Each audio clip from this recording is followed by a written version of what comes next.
to Discograffiti, the music obsessives podcast that gives freaks like you and me the chance to connect with a brotherhood obsessed with rating the entire discography of every single artist and band that ever mattered. I'm your host, Dave Gebroe, and in this episode, I talk with the epitome of DIY punk spirit, who can also write a pop hook like the best of them, the great Mark Robinson of UNREST'S, Grenadine, Air Miami, Flint Flon, Uncomfortable Police, et al., and together we discuss Billy Joel's entire recorded output. If you're a longtime listener, then you know that I've harbored a longtime hatred of Billy Joel. So why the sudden turnaround in taste, you ask?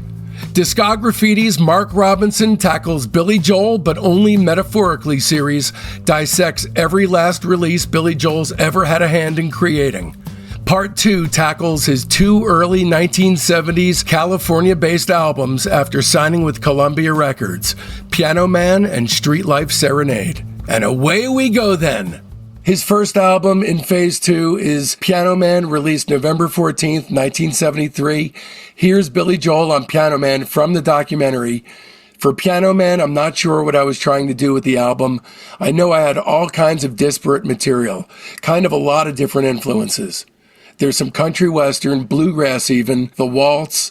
I suppose the through line on Piano Man was West, because to me, it was all new, the Wild West. What do you think about this record, Mark? I think the Piano Man, the song, is great. It's a classic Billy Joel song. I mean, it's like his Born to Run or something like that. He kind of replaced, like the vibrato has dissipated a little bit, but there's a lot of like this kind of bluesy singing that he does that is not my thing. I think it's even more overproduced than the first record with all these string arrangements and things like that.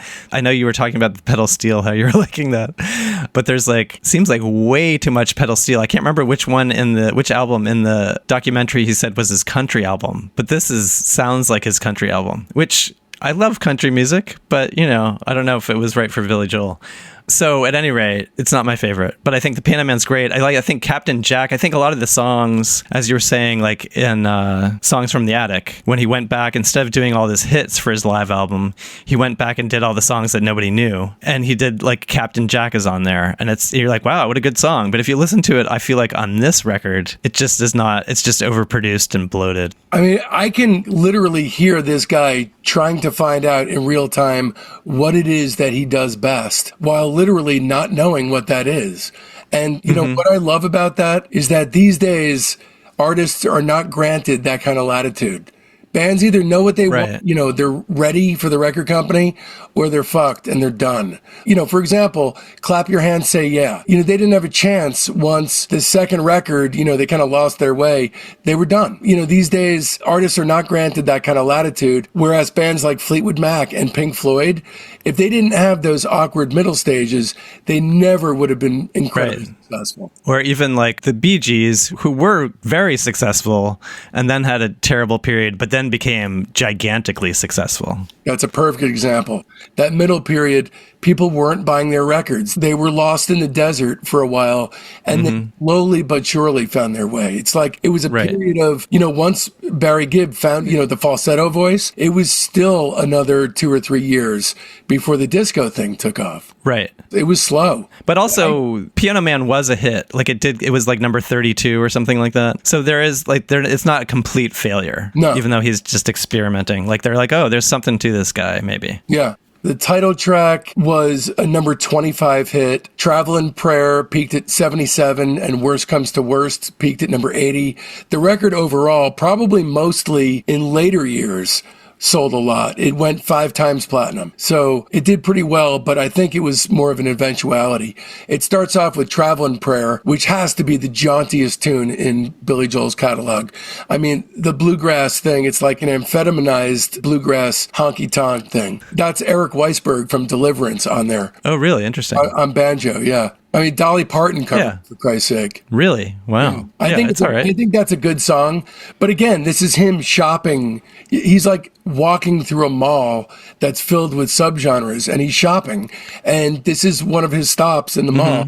He picks up the bluegrass, right? And then dumps it. I don't think he does any other bluegrass songs ever. Right. And it's still, even though he's exploring, it still always sounds like Billy Joel. Right. I think. Yeah. Maybe, maybe a couple of songs on Nylon Curtain go a little too far. Yeah.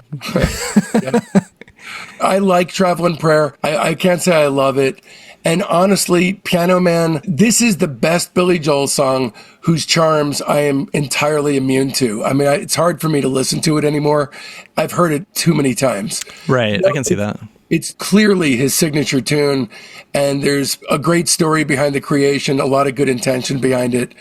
But the Limerick-style sub-Dylanisms at this point, I can barely deal with it. Okay. I like it. Yeah. Still a hit. Ain't No Crime. This is where he stopped into the Leon Russell store at the mall. And he's got that rolling gospel rock piano style, the ladies belting it out in the background, the peeling organ, the Bobby Keys sax solo ripoff. It's the third song in a row now where he sounds like he's shopping around for genres. Yeah, I said it's interesting because in the documentary, he doesn't like being compared to Elton John. Because at the time, there's one other, piano rock guy, and it's Elton John. And so everybody's comparing him to Elton John. But I feel like that song sounds a lot like Elton John to me. I think specifically it sounds like Tumbleweed Connection. Okay, it was basically Elton John imitating country. And then when you have Billy doing it, it's Billy imitating Elton, imitating country. So you have a second hand Xerox of country music. All right, that concludes your free sneak peek into today's Patreon episode. If you want to hear the rest of it, just visit patreon.com/discograffiti and either purchase this podcast by itself for $4, or better yet, subscribe at the major tier and get access to Discograffiti's 4 weekly episodes.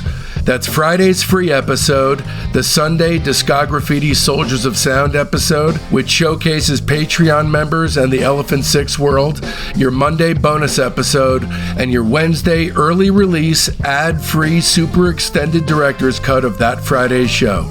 Please keep in mind this is entirely how I support my wife and 6-year-old son, so don't risk feeling badly about yourself by not supporting Discograffiti. Become a member so you don't miss a single thing at patreon.com/discograffiti.